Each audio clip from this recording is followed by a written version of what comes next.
Welcome to Adventures in Accessibility, a podcast that explores the far reaches of disability, access, and inclusion, with your host, Emily Schumann. Welcome back, everyone, and thanks for joining us. Today's guest is Colorado State Representative David Ortiz. He's Colorado's first lawmaker who uses a wheelchair and the sponsor of a first-of-its-kind state website accessibility bill. In 2012, Ortiz survived a helicopter crash while serving as a pilot in the U.S. Army in Afghanistan. The accident left him paralyzed from the waist down. David's drive to serve others did not end with the crash that left him injured, as he has continued to advocate for his community, veterans, and more at the state capitol and now the Colorado House of Representatives. All right, well, welcome, Representative Ortiz, and thank you so much for being our guest today. We're so pleased to have you. Emily, thanks for having me. So to start off, some of our listeners, especially those outside of Colorado, might not be familiar with you and your work. So I'd love to just hear a little bit more about you in your own words.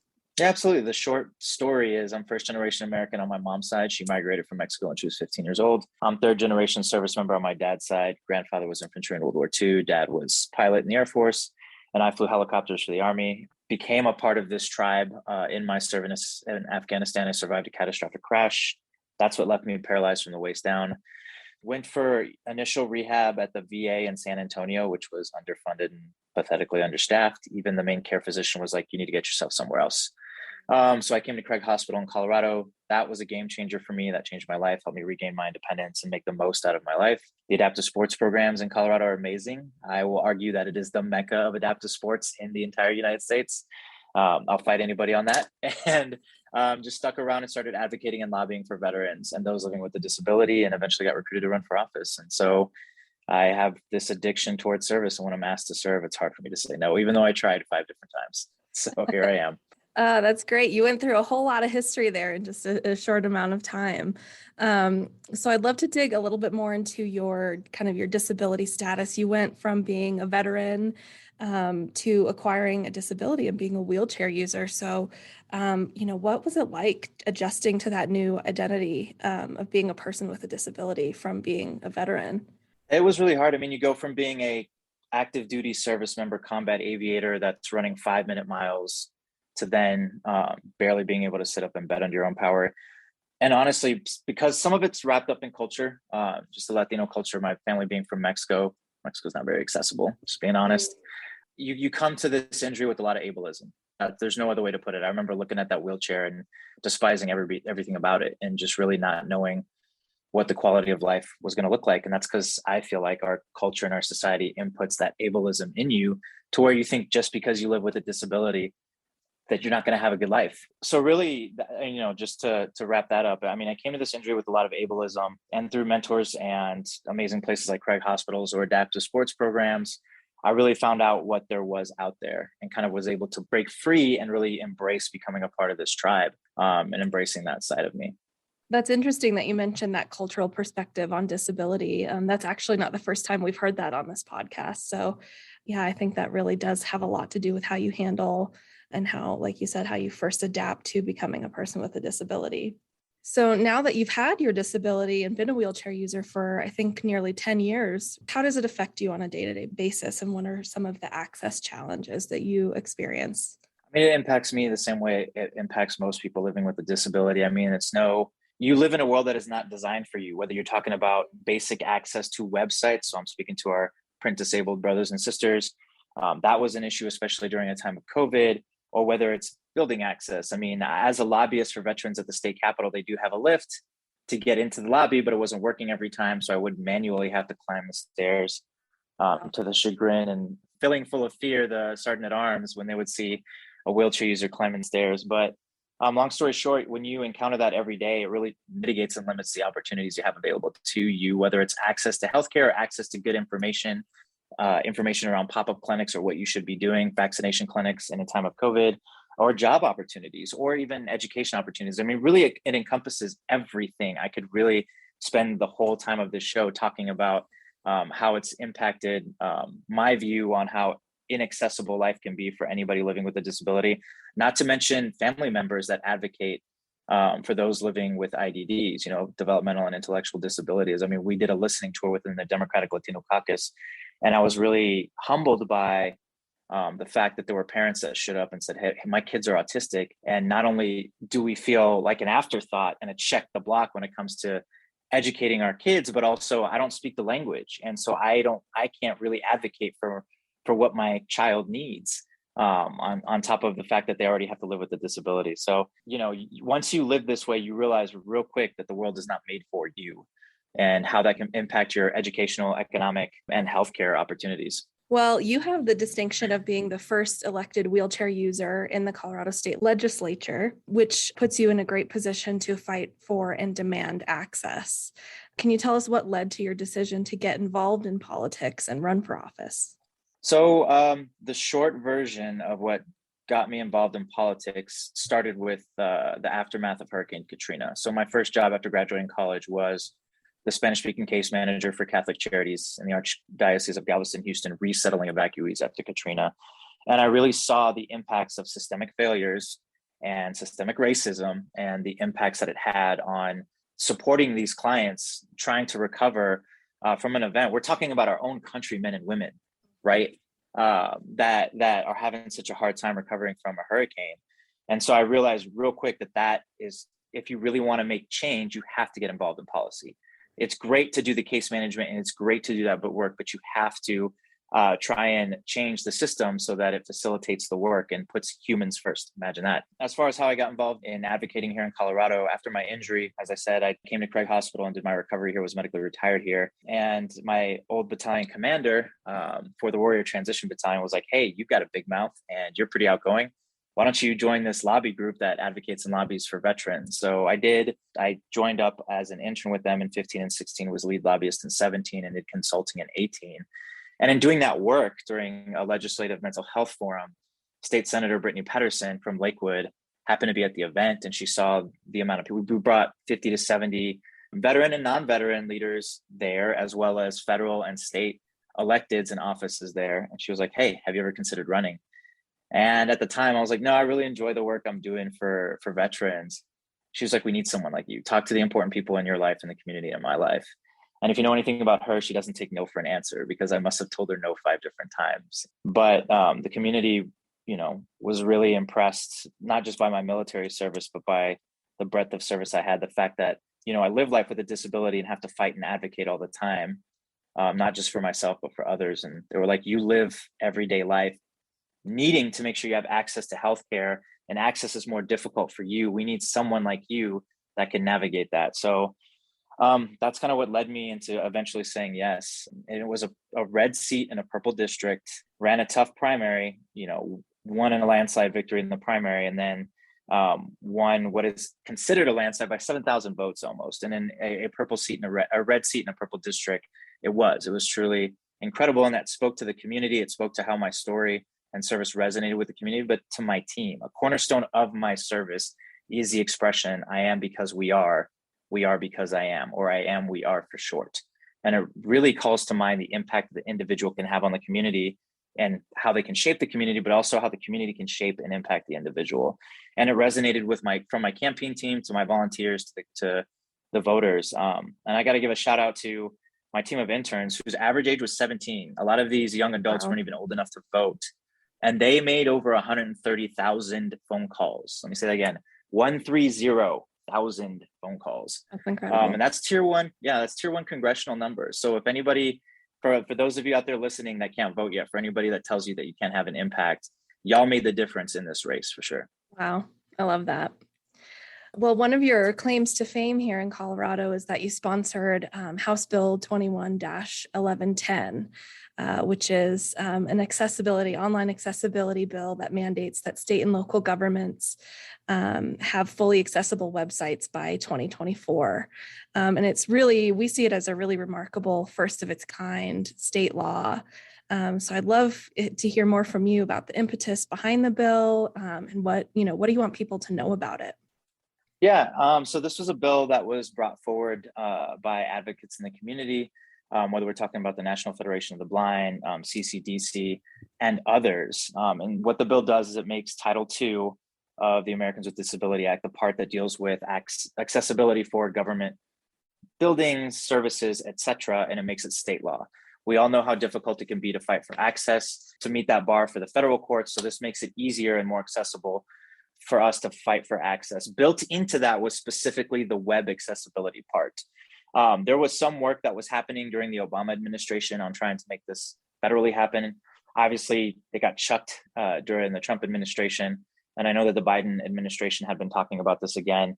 But with the community advocates and allies, I was really proud to make this a first in the nation, state access law, specifically speaking to web access. Scott Labar, who is president of the chapter when it comes to the National Federation of the Blind here, spoke to it very well, advocated for it, came and testified for it. But the impetus was he was trying to get information about pop-up clinics and what was going on with the COVID-19 virus, once in a century pandemic, and it was not accessible. The website was not accessible. And to the department's credit, they made it accessible within a couple weeks, but that was really the impetus behind making sure that this becomes standard, that this is not something that we have to call and fight for, that this should be something done up front. A little bit of concern and a little bit of pushback coming from some of the municipal and county lobbyists, but this speaks to the advocates and the organizations that came together. We worked in a phasing in process, as well as tied it to a standard that could be very easily understood. We worked with the departments within the governor's office and in the state that are going to manage and kind of be the warehouse for WCAG, which is the standards that we tied it to, and help put them out and facilitate and help the local governments make sure that they are making their websites accessible. So it really was everyone coming together, kind of figuring out what is a fair phase-in process and still have the teeth at the end. That was one thing that I was adamant on, is that, all right, fine, at the end of these 3 years, if you're not, then, it's about injunctive relief, which means not punitive. It's about fixing it. If you're found wanting, then fix it. But also, if a person with a disability is going to lead the charge on this, we already are 4 times more likely to live under the poverty rate, then they should be paid for their time to fight for access, because they shouldn't have to fight for their access anyways. So there is a $2,500 fine that goes to those that are bringing these suits forward when it comes to accessibility. And that was a key part of it too. Yeah, I just think it's so great. And I'm really proud to live in a state where it, hopefully the other states will follow suit. And, the ADA Center is really happy to be headquartered right here in the first ever state to have a law like that. So we really appreciate that. Couldn't have done it without community advocates. So just want to make sure I put attention back on them. Yeah, absolutely. Well, it seems like obviously you now have a really strong understanding and intimate knowledge about the Americans with Disabilities Act. But I wonder if that came before, or after your disability, kind of when and how did you learn about the ADA? It was after. And again, it came through my own personal experiences and doing my own personal research, but also leaning on and depending on mentors that have been in this fight much longer than I. So I'm not going to pretend that I was unusually woke as, a combat aviator, leg walker. I was not familiar with the ins and out of ADA, and I still have a lot to learn. I'm still not, just to be quite frank with you. But I believe that one of the main jobs of an elected leader is to listen and empower the communities that they work within, because each legislator is not going to know everything, and you have to lean on and leverage and empower others and their expertise and the professional experience and knowledge that they bring to the table. Well, what do you hope for the future of accessibility in the ADA? Would you say it's within that realm of digital accessibility, strengthening that, or where do you think that the ADA, where are some gaps that we need to fill? I mean, federally, if I could wave a magic wand, and this is what I would like to see added to the ADA, it's teeth, and it is a lower bar and easier access to fight for and attain accessibility and justice around accessibility. Really, it's up to the states. I mean, another bill that I ran was with Republican Representative Van Beber around ensuring and putting teeth to and making it illegal to discriminate those that live with a disability as recipients for organ transplants. So really, when it comes to enforcement of the ADA, really that's been put on the states. So if I were going to wave a magic wand, I would like to see something happen federally where you would see more teeth and easy access to enforcement and to fight for access. As far as what am I looking at here in the state? I mean, it almost looks like every single one of my bills that are going to be bringing forward are going to have to do with access. Whether we're talking about if you operate a car rental company and I need hand controls, that should be an option on your website. Why is that not an option on your website? Yeah. And oh, by the way, not only do I have to call customer service, but I can't even be helped by main customer service. I have to get transferred to a separate but not equal customer service where I'm waiting on hold for 30 minutes just to say, hey, can you put hand controls on my vehicle? So that's a law that we're looking to pass at the state level, where if you operate car rental companies within the state of Colorado, you must have that option available on your website. And oh, by the way, your regular customer service should be able to service anybody, whether they have a disability or not, that period. Yeah. None of this separate but not equal access. So a lot of the packet of bills that I'm looking at is still looking around accessibility. I'm looking and talking with the Department of Higher Ed around making sure that higher ed institutions are truly accessible when it comes to serving students with disabilities. So there's a lot of exciting things. Yeah, that is exciting. And we, it's interesting that you mentioned the hand control and the rental company. We had Chris Brock from CCDC on our podcast a few episodes ago, and he told a story exactly like that, where he reserved a hand control rental car, and then he got there, after flying to another state, and they didn't have the car available for him. And luckily his partner was there, and so she had to drive. But how frustrating! And what would he have done if he hadn't had someone with him? Happens almost every time for me too. And what you have to do is you just have to wait. I mean, God forbid you show up after their mechanics leave, because you just have to wait an hour or two for them to put that on there. So, maybe built within the bill, I should be looking at fines. Look, if I get there, even though I reserved this and you don't have it ready to go, my time is just as valuable as yours, able-bodied person. So maybe compensate me for my time that you're wasting. Exactly. Yeah.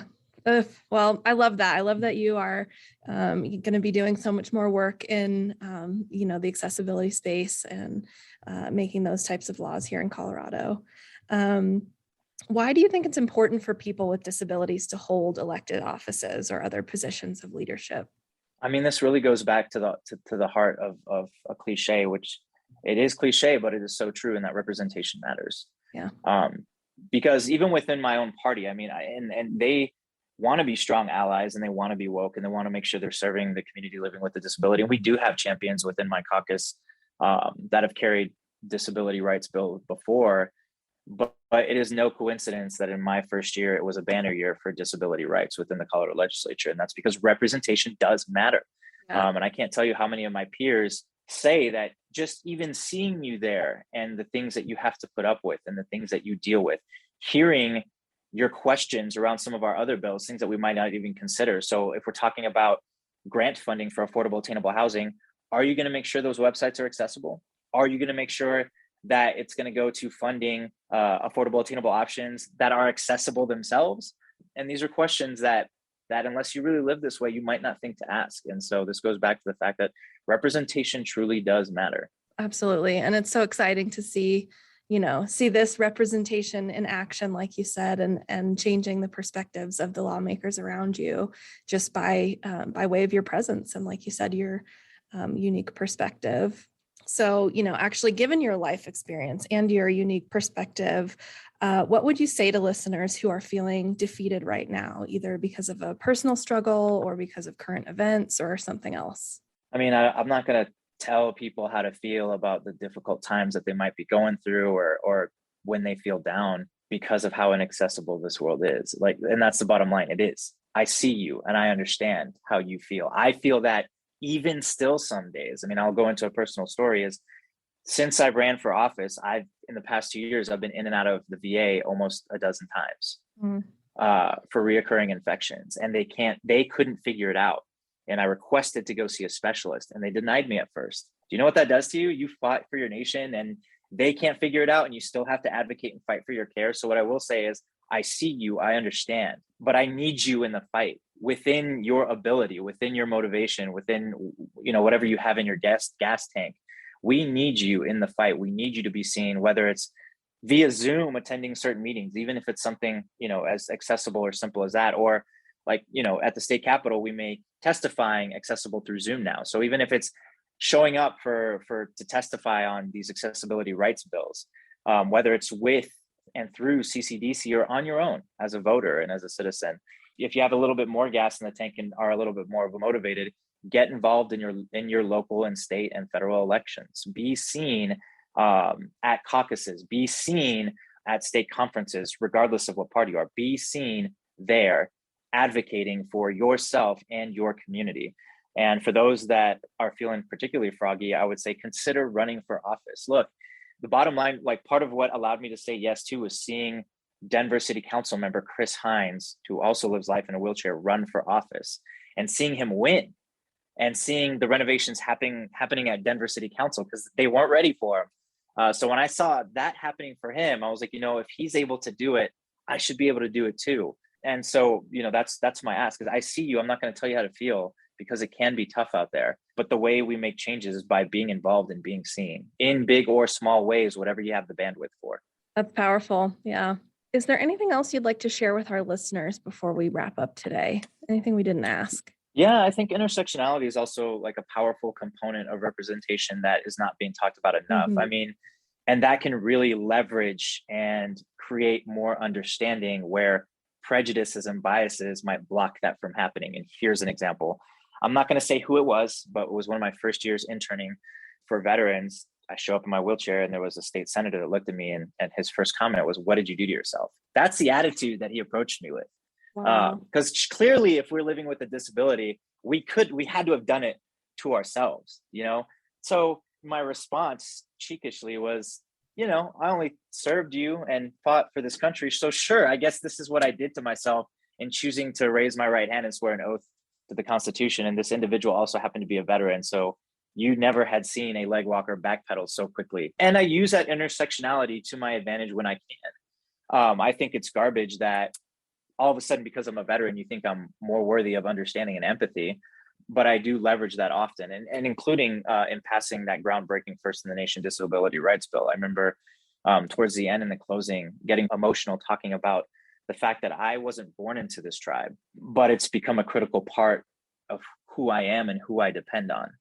The only reason why I've been able to be so active or to get out there and become effective, whether we're talking about professionally or personally, is because mentors that have showed me the way.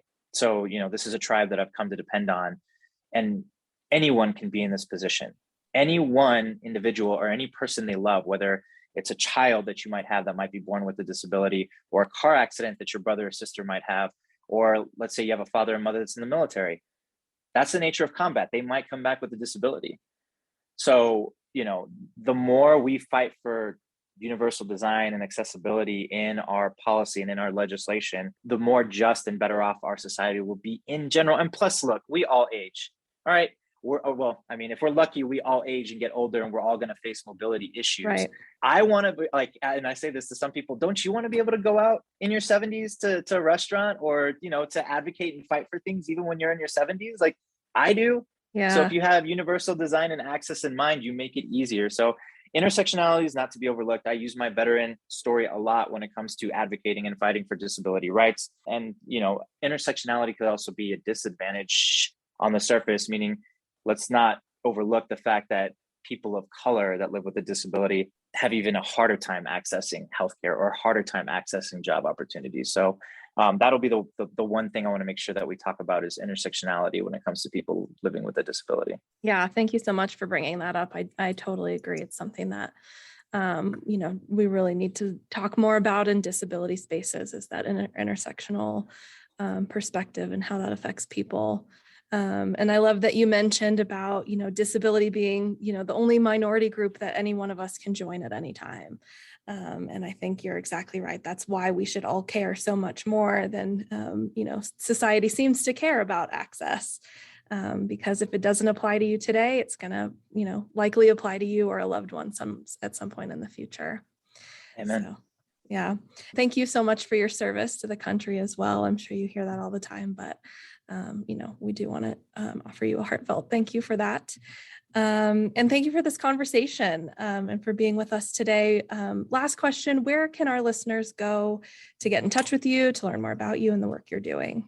Yeah, absolutely. So they can find out about my past and present work, kind of what we're doing at the legislature, at my website. It's going to be www.davidortiz, that's ORTIZ, Colorado.com. So altogether, it's just David Ortiz, Colorado.com. You can find me on social media. I'm on Twitter, Instagram, and Facebook. They're all going to be at David D for my middle initial as in dog. So at David D Ortiz, and then capital C, capital O. Great. And we'll have all of that linked in the show notes. All right, Emily, thanks for having me.